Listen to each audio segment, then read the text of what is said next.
Is flipping houses an investment? Is that considered capital gains? Could you pay capital gains tax flipping houses? And I'm going to discuss that. There's actually two different things that go into flipping houses in relation to the gains aspect. There's two different definitions according to the IRS. I'm just learning about this. And I'm also going to break down for you guys what exactly a 1031 exchange is. Something that people have said, Joe, you need to be doing a 1031 exchange. Well, I've just learned that I can't do that. I mean, I could, but what's the point right this second? We're going to get into all of that. And I'll wrap this up by sharing with you guys what's going on with that mini mansion and where things stand and what we've got coming up. Fair enough? Let's go ahead and get into it. Okay, first thing that I just learned, and I want to share this with you guys. If you're new here to Joe Does Stuff and you're only seeing this video because of this title, I've been flipping houses for 14 months, something around there. I've done 2 houses and I'm getting ready to do my 3rd. And when I say flipping houses, I am buying, renovating, and reselling as quickly as I possibly can. Now, if you're a flipper and that's what you want to do, and you want to do that, and you want to do that as quick as possible, I guess the golden rule is 90 days. Turn that house around in 90 days. And why 90 days is so important is because anybody who's going to qualify for an FHA loan, which is a first-time home buyer's loan, they cannot buy a house that has been bought and resold in less than 90 days. So if a first-time home buyer is going to qualify to buy your flip, you've had to have had that house for longer than 90 days. I just want to share that first piece of information with you guys. And if you bought the house and you were able to quickly get it right back ready for market and were able to increase that value, or you think you've increased that value, and you got it back on the market in less than 90 days, somebody who is pre-qualified for an FHA loan, they're not going to be able to buy that house. That mortgage, that loan will not allow them to do that unless that house has been held for longer than 90 days. So I just want to share that with you guys real quick. But that's the golden time frame right there. 90 days. Let's crank these things out. If you're doing that, and real quick, I want to throw this little piece of information in there as well. I guess there's 2 different philosophies with real estate. You're going to buy and hold, or you're going to buy and flip, right? To try to turn around and see that quick money. And if you're going to buy and hold, you want to try to rent, and there's this 1% rule that everybody preaches about. So let's say you bought a house for $30,000. Good luck trying to find one of those right now that's not going to need everything. You bought a house for $30,000 and you had to sink $70,000 into that house. These are real numbers. So now you got a $100,000 investment. Well, the 1% rule, if you're going to buy and hold and you're going to rent it out, is your rent needs to be at least $1,000 a month. That's 1% of the $100,000 total investment. Now, of course, you're going to want that to be a little bit more because then you start thinking about passive income. Hey, if I can rent it for $1,200 a month, well, that's 1%. That $1,000 is 1% of my total investment, and I got $200 of free and clear profits, which really I don't even think you should be considering profits until you've recouped the $100K. But that's also another way that you can look at it with the passive income, $1,200, a little bit more than the 1% rule if you've got a $100,000 investment. So I hope that the things that I'm sharing with you guys are making sense. The reason I'm sharing these things with you guys, there's going to be some people who are watching this video like, Joe, this is so boring. But there may be other people who watch these videos like, yes, this is exactly what I needed, just quickly to the point. Because in the 14 months and almost 3 houses that I have flipped, it took me forever to learn this and to find this concrete information that I'm going to share with you guys right now. And you know what? There's gurus out there who are going to teach you how to buy and sell houses, and they're going to charge you X number of dollars to learn this. They might come and try to kill me for giving this away for free. Just leave a like on this video. That's all I ask. The next thing that I want to share with you guys is, well, let's continue with the buying and holding. Why would you buy and hold? Well, why would you buy and hold? The reason is capital gains tax. Capital gains tax. Sorry, that was a little animated right there, but it's so important to mention. Capital gains tax. If you look at the new presidential administration, the Joe Biden and his crew, What they're going after right now is absolutely capital gains tax. They want to increase capital gains tax. And I don't say this to make you feel one way or another about him or politics in general. I'm just letting you know what they're doing. But capital gains tax has just been looked at, in my personal opinion, before I even knew anything about it, it always just sounded so bad. Because in my personal opinion, it sounded like, damn, man, I'm trying to go out here and make money and they just going to tax the shit out of me. Well, Joe Biden and crew, they definitely want to increase capital gains tax. Now, and it hasn't taken effect yet, but what capital gains tax is kind of, what's the best way that I can explain this? You know what? Let me share with you from some information that I've just run across that's very important to break down especially what capital gains tax is and before we move on. Okay, well, I can't find exactly what I thought I was going to find more information on this, but capital gains tax is like the best case scenario in terms of what you're going to pay for taxes in relation to your investment. Now, real estate is an investment, cryptocurrency is an investment. It's all considered property. Bitcoin, crypto, they consider it property. So it can be considered and taxed as capital gains. Now, capital gains tax is about the best case scenario that you can hope for in terms of taxing. However, the IRS will refer to people who flip houses. Crypto has nothing to do with this except for the fact that it can be considered property and taxed as the capital gains thing. But in terms of flipping houses and property and investments in real estate, there's two different categories for that.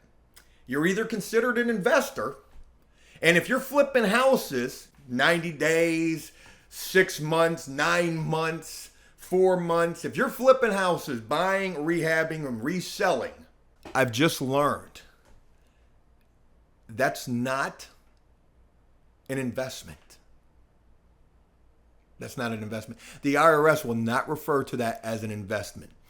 There's two different things that the IRS will refer to people who deal with real estate as. You're either an investor, which means that you buy property and you hold it for at least, and I just learned this, 365 days plus one. Or if you don't do that and you just turn around and flip it real quick, whether it's 2 months, 3 months, 4 months, 6 months, 9 months, 10 months, 11 months, 365 days or less, you're considered a dealer.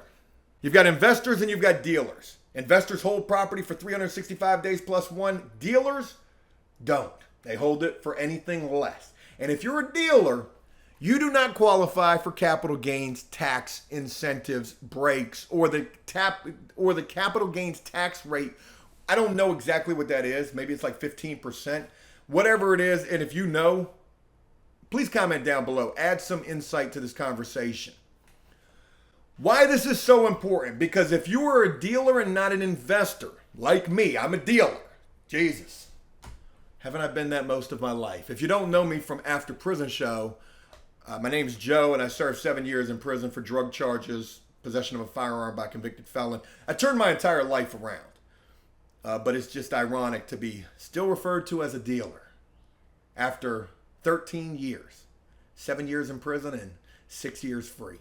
If you're a dealer and not an investor in real estate, you can't do a 1031 exchange, which I would just recently learn. I'm going to tell you guys all about the 1031 exchange. Let me go ahead and do that right now. So this is another thing that is great in terms of real estate. Let's say you got a piece of property, you've had that piece of property for 3 years, you're getting ready to sell the property, it's gained some value, and you want to turn what you're going to sell that property for right into your next investment property. Well, if you have held it for longer than 365 days plus one, and you're planning to do the same thing with the next piece of property, you can qualify and go through with a 1031 exchange. Now, you have to find a bank that's willing to do this, and I've talked to the one bank in my local area that will do this, and a real estate lawyer can point you in the right direction for this. But you find a bank that does 1031 exchanges, and basically what they're going to do is they're going to take your sale from your first property. They're going to take whatever money comes in, all of the money that comes in from that. They're going to hold that, and they're going to put that in a money market account or something like that. And then they're going to take that money right out of that money market account, and they're going to buy your next property with it. They're going to handle the buying and selling of your property without the money ever touching your bank account, so that you don't have a tax liability for that lump sum of money. Now, this is not going to erase that tax responsibility. This is only going to defer it. And you can do a 1031 exchange, I believe, a couple of times, 2, maybe 3 times. Eventually, you're going to have to pay the taxes on this property, or maybe you never do because you never sell the next piece of property. Now, they call this a 1031 like-kind exchange. They've just made changes to these rules, which means that they define this a lot better. I can't really explain this too much in depth, but if you're going to sell one piece of investment property to buy another piece, and so long as they are like-kind, I don't know the full definition of what that means. Like, let's say you got an apartment complex or a triplex, and you want to buy a single-family dwelling. Like, I don't know if there's some static there, or if it's all investment property, it's all like-kind. I don't necessarily know. If anybody knows any better about the like-kind definition of the 1031 exchange, please comment down below. I'd love some clarification on that. But another thing is, with everything, you got to pay for this. It's not like they're going to just do this for free. And in fact, when I researched this, Google said that a 1031 exchange can range anywhere from $600 to $1,200. And the local bank that I found, Town Bank, just to let you guys know, if you're in my local area and you're looking for a 1031 exchange bank, it's Town Bank. They charge over $800 to do this. I can't remember the exact fee, $899, something like that. But that's not a bad thing to do if you qualify for it. I mean, what's $899 in comparison to $20,000, $30,000 in tax liabilities or responsibilities? You know, if you're able to defer that tax, then that's all great. I am not able to qualify for this because I'm a dealer.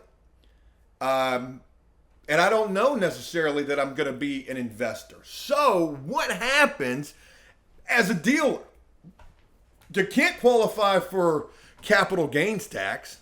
So what is it? Well, they consider it ordinary income. Craziest thing. If you're a dealer, it is ordinary income, and you get taxed at your appropriate tax bracket, whatever that may be.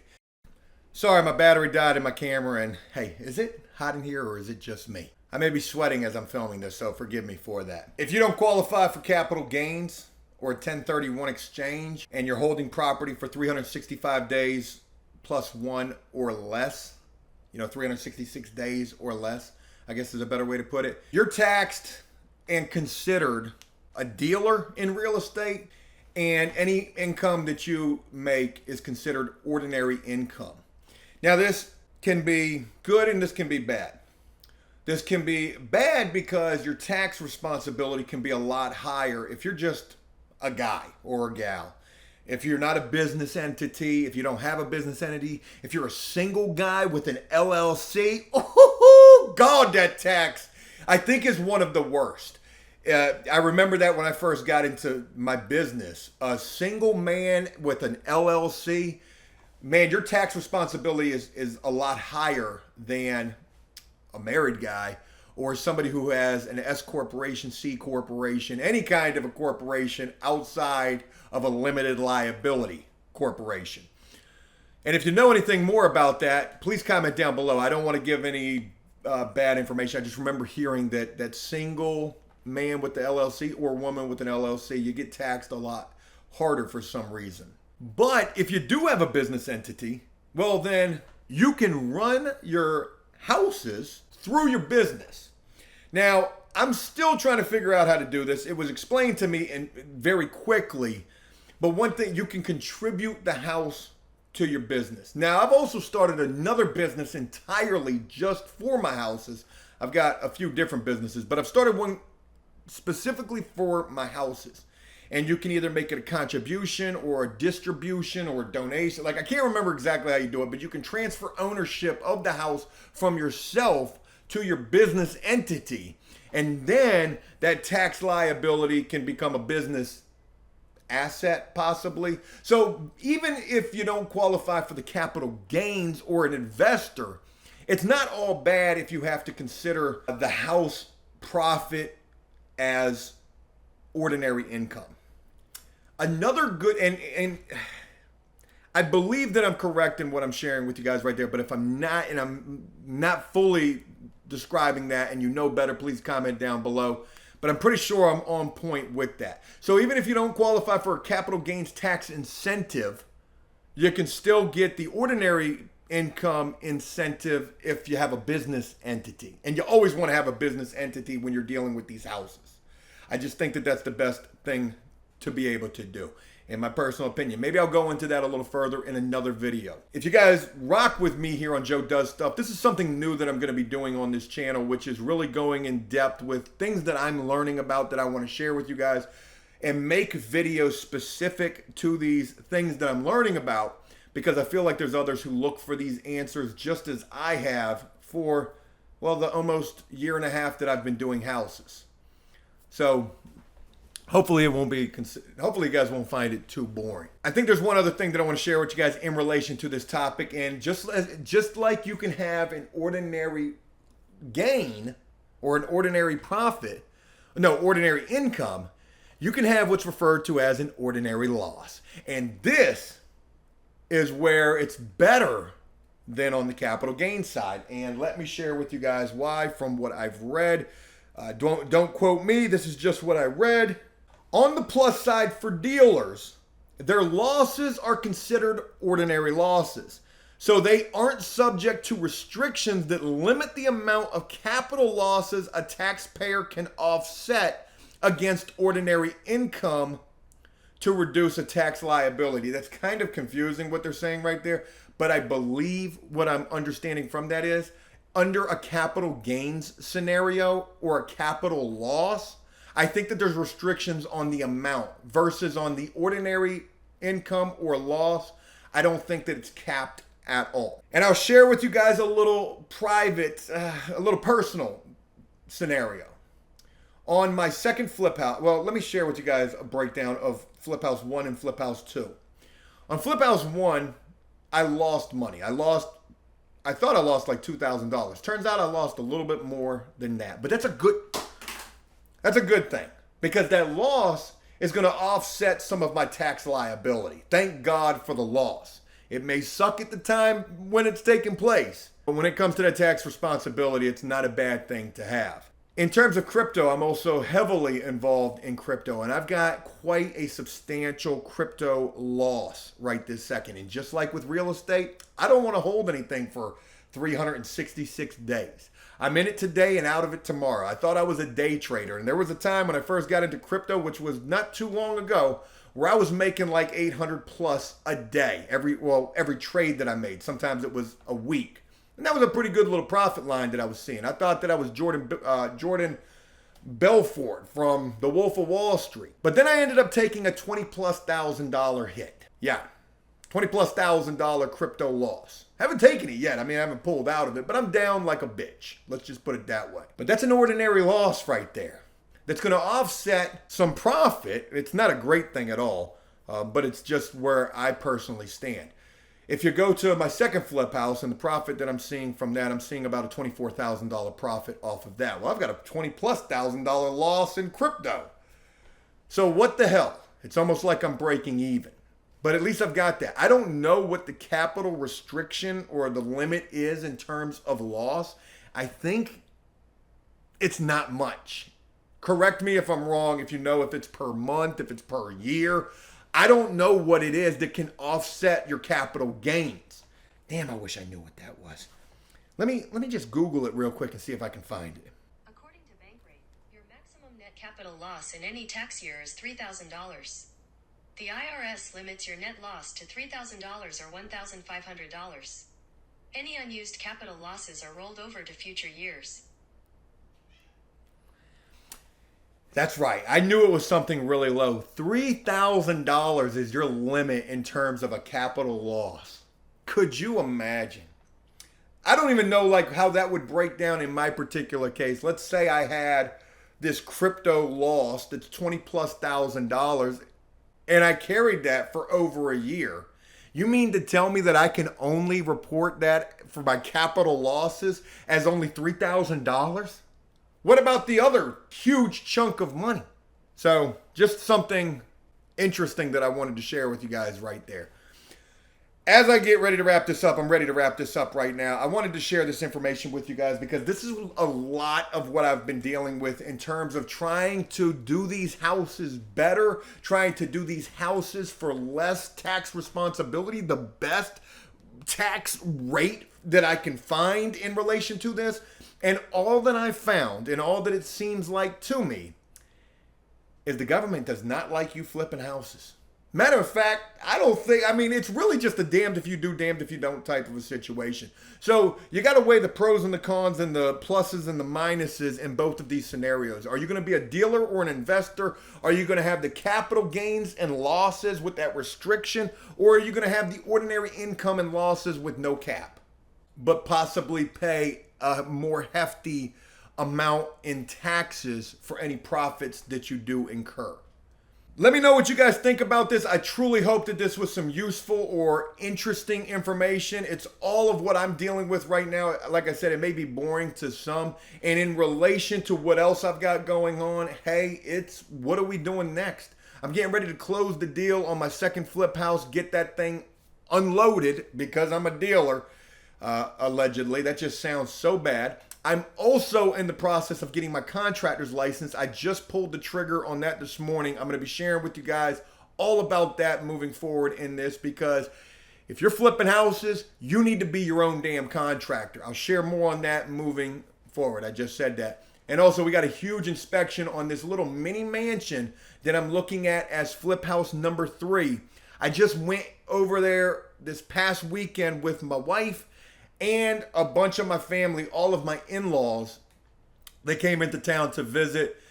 And, I got a chance to see the inside of this thing for the second time. And I'm going to be honest with you, there is so much cracking on every single wall in this house that I am very concerned that there's been some recent settling or sinking that has taken place. I've got a major foundation inspection taking place tomorrow.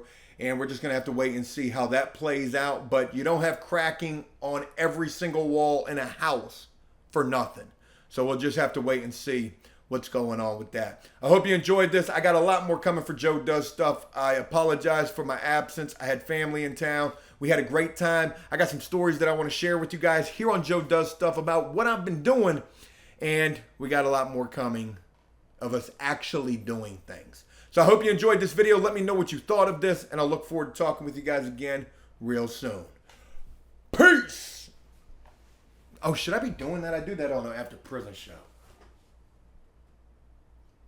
Oh well, we did it here too today.